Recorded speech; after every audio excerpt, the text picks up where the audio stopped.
Marie Kondoed a ton of my clothes last year for Christmas, and I just didn't want to keep buying all these like quick fashion pieces that I wear and throw away or I hate them. So that's why I did that. So I went to a vintage store in Toronto, and I got these shorts. They're like mom jeans shorts, but they're good because I have a big butt and a tiny waist, like the song. So it's helpful for me to have elastic waistband. And then I got this sweater. Hold on. It says, "Give me tea or give me death." And it's like a sweater crop top. I really like it. So that was my shopping. But this video is not a shopping haul. It's the how I got my agent video. I did a version of this on my IGTV channel back when I was on IGTV on Instagram. So I thought I would refresh it for YouTube and my new YouTube channel and YouTube audience. So yeah, let's get started.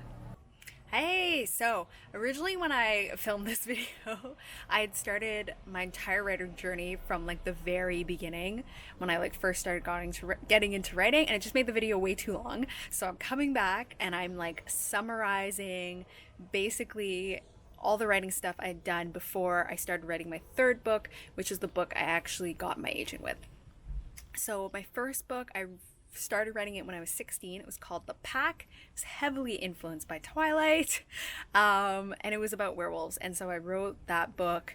I started when I was 16 and I finished it when I was 18 in my first year of university. I sent approximately 4 very bad queries. I did not follow any guidelines. I didn't really know a lot about it.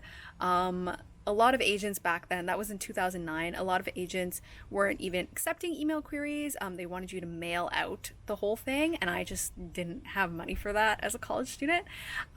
So I sent 4 very bad email queries. Nobody responded to me, as they shouldn't have, because it was very bad. And I kind of got into university life at that point. I was kind of just engrossed in that. I was working a lot, and so I didn't end up writing another novel for a long time.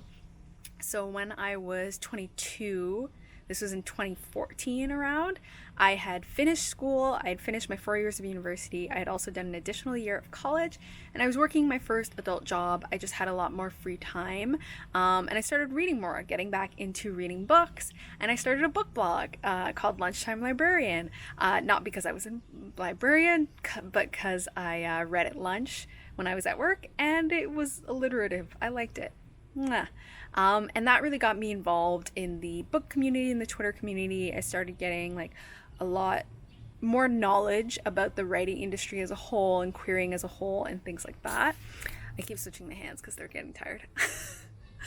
But I learned a lot about the writing community in that, and I joined NaNoWriMo that year. I was like, sure, I'll try writing a book in a month, and I did, and that was my second book. I queried that on and off for 2 years because I queried too early. So then I had to keep querying. I entered Pitch Wars twice. I entered Author Mentor Match twice. I never got in. And I ended up sending ultimately 60 queries, and then I shelved that book. I shelved it because I was just kind of really tired of working on it. I had to work on it a bit because I had created a disabled protagonist, and even though I had done a lot of research, I kept kind of ending up in ableist narratives. And then after I shelved it, I really felt like, for me personally, that as an abled person, I probably shouldn't have been writing a disabled person's story. Even though it wasn't about being disabled, it was a really big part of it, and I just kind of felt like it was too far out of my lane for me to be comfortable. And so I ended up shelving that book, and it's shelved for good now. I'm not going to go back to it. So now I'm going to jump into talking about the third book I wrote, and then we'll jump into the full agent stories. So this was the beginning summary. Brings me to my third book, and the third book is actually the book I got my agent on, which is so funny because when I was querying, you do like all this obsessive stuff when you query. Like, I would look up statistics about when people got their literary agent, like which book they got their literary agent on, and most of them had gotten it on their third book. So I was like, the third book. So I started NaNoWriMo in 2017, and I actually started writing a different book. I was writing a book about like Death Reapers, and then I kind of paused.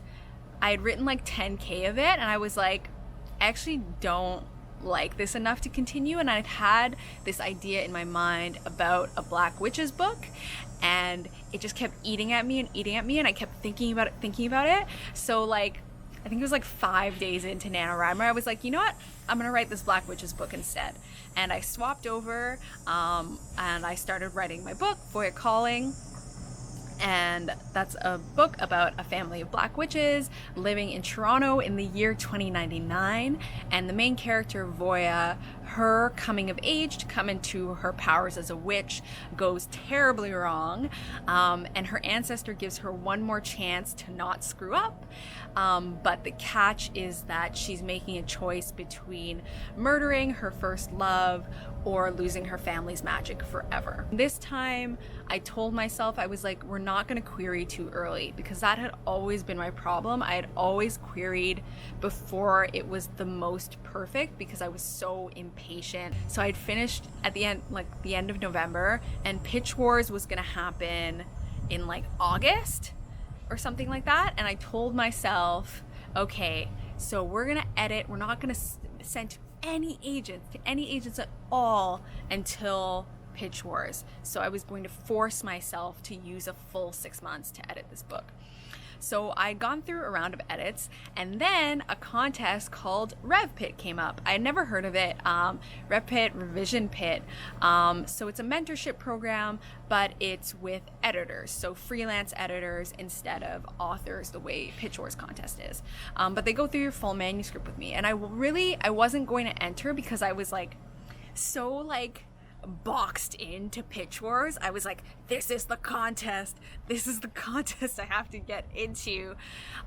Just so boxed into it for no reason. Like, there are so many different mentorship opportunities, and like, one contest isn't better than the other. It's just some are bigger or more known than others.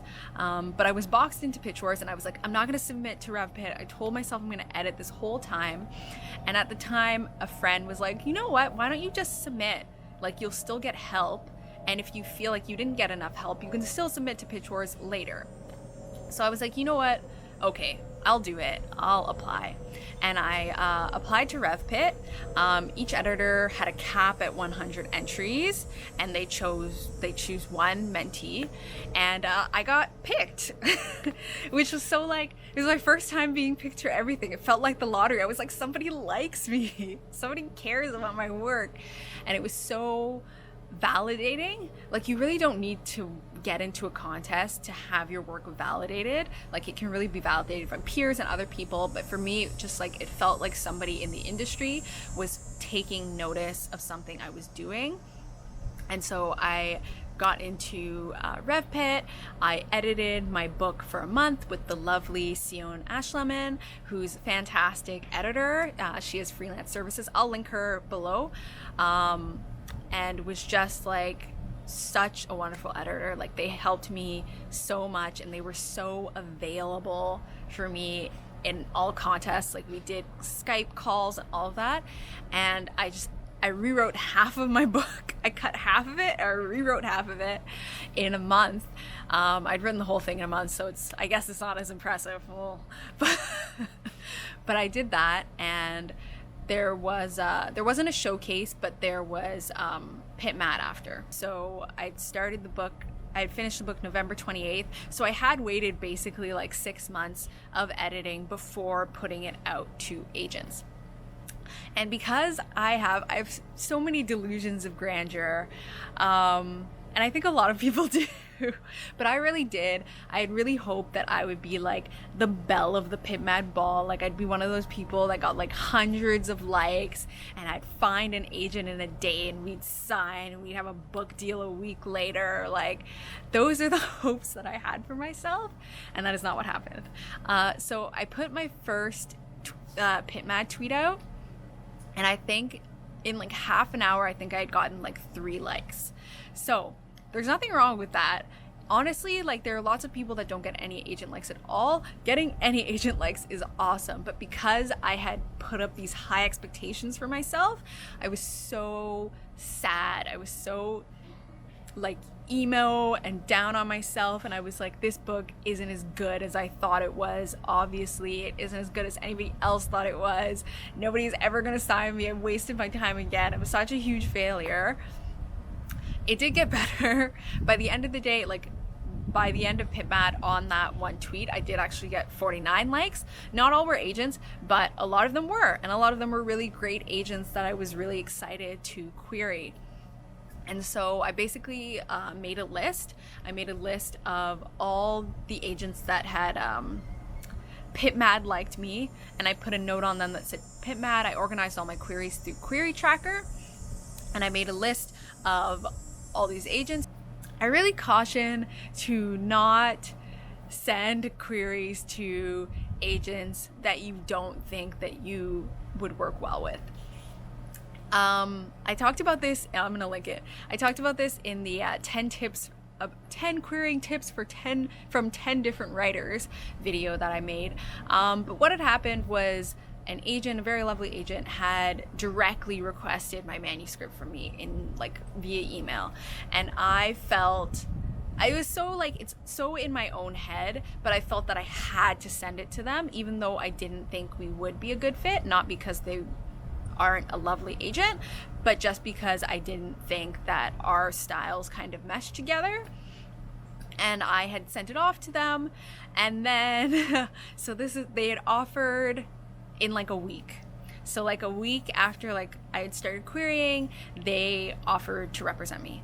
And I hopped on the phone call with them because I was like, maybe my mind will be changed and I really just didn't know a lot about them, and then when I talk to them more, I'll realize actually we are a really good fit.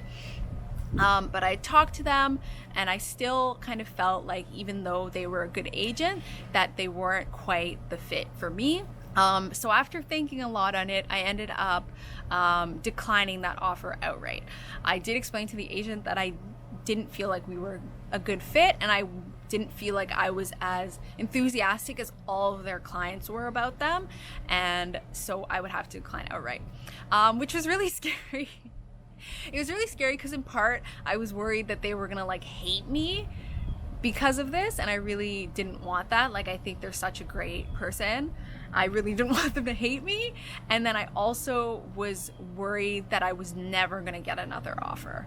But then at the end of the day, I felt like it's better for me to decline an offer feeling that it's not a good fit than it is for me to accept it and then maybe later down the line be upset if things didn't work out, because then the only person I have to blame is myself. So I continued querying like normal. Rejections were coming through, which was hard. A lot of other people that had started querying around the time I was querying, they had like picked up agents very quickly, and I was starting to feel like I was starting to feel it in my heart. I was starting to hurt. But I kept on with it. I was like, it's still like so early days. Before, when I'd queried my second book, I was querying for 2 years on and off. So it was just like, whatever. So I was querying, I queried all those Pit Mad agents, and then I kind of felt like, oh, maybe I'll like check my list again and see if there's any more agents I want to add. In looking for new agents to add to my list that I hadn't had on before, I found one agent. Their wants were a little bit more general. Previously, I had been looking for people that like explicitly said they wanted witches or had liked my Pit Mad tweet. But this was a little bit more broad, but I had recognized the agent's name. And I remembered that one of my friends who's in the Toronto writer group, it was her agent. And I know that she had just recently gotten a book deal, and she was really happy with how the whole process had gone. Sorry, I'm so gross. She was really happy with how the whole process had gone. And so I was like, oh, okay, yeah, I'll like add her agent to my list. And I didn't really think too much about it. I just went through my list and I queried them. I just sent them a cold query. They hadn't previously expressed any interest in me. They didn't like any tweets I had, nothing like that. It was just, I was like, you seem like you would be a good fit, and I know you're good because my friend is signed with you. I'll send you a query. And I think it took a few days, not very long at all, for them to request the full manuscript. And I was like, okay. At that time, I'd been getting like quite a good rate of acceptances. I actually, because I used Query Tracker, I have like a little chart of my request rate. I'm gonna put that here for you to look at. It does include my requests that I got after I sent out an email saying I had an offer, so then I got more requests off of that. But this is like the full request rate. Anyway, so I sent the full manuscript off to that agent, and I was like, cool, awesome, full manuscript request, this is all great. And then when was this? It was like a month later, I got an email from them, and it said, oh, I'd love to have a phone call with you. And I was like, I freaked out. I was so excited. I was like, oh my God. I was like, they want to have a phone call with me. It was like I'd had a lot of excitement because I had been so excited about this agent and really felt like we could be a really good fit. And so I was really excited about going on a phone call with them. And then because my brain loves to punish me, it was like, maybe it's a call so that they can tell you they want you to do an R&R. And I was like, oh yeah, I guess so. R&Rs are like great opportunities, but previously I had done R&Rs and they had never worked out for me. And so I was like, wah, wah, wah. But I was like, okay, whatever, we'll do the phone call and I'll see. And I had the phone call with them, and they said, just so you know, like, once we started the phone call, we said, hi, how are you? Pleasantries. They were like, just so you know up front, this is an offer for representation. And I was like, so excited and so happy. And that agent was Christy Hunter at the Night Agency, who I did sign with. I did sign with her. There's no dramatics here.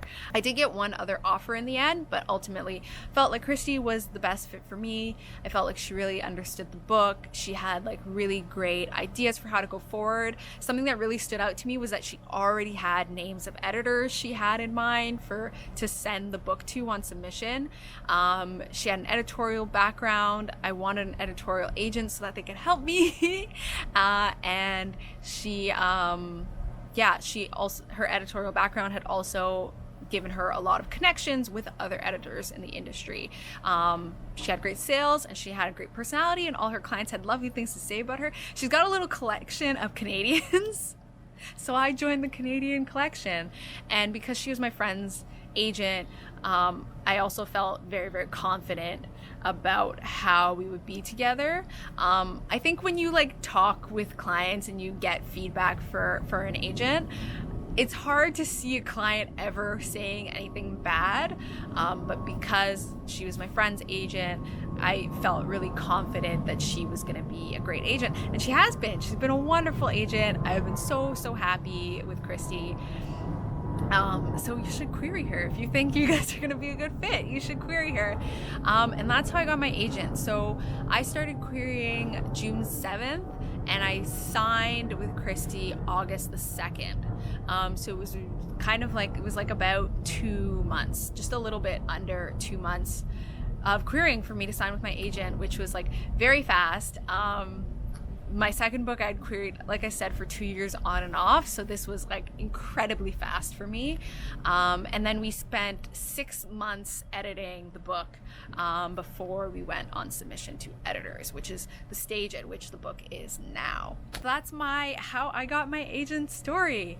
Yeah, if you have any questions about like my querying process or like working with my agent, anything like that, feel free to ask it in the comments below.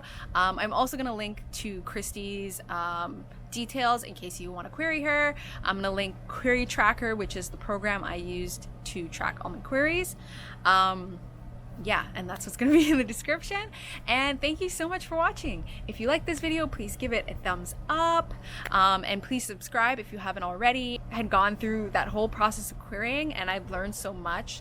And when I was joining the book community, And then the writer community, that's what had helped me do so much better going forward, was learning from different people. And so I try and like pass on things that I've learned that helped me a lot to help other people. So yeah, and that's it. Thank you for watching. Bye.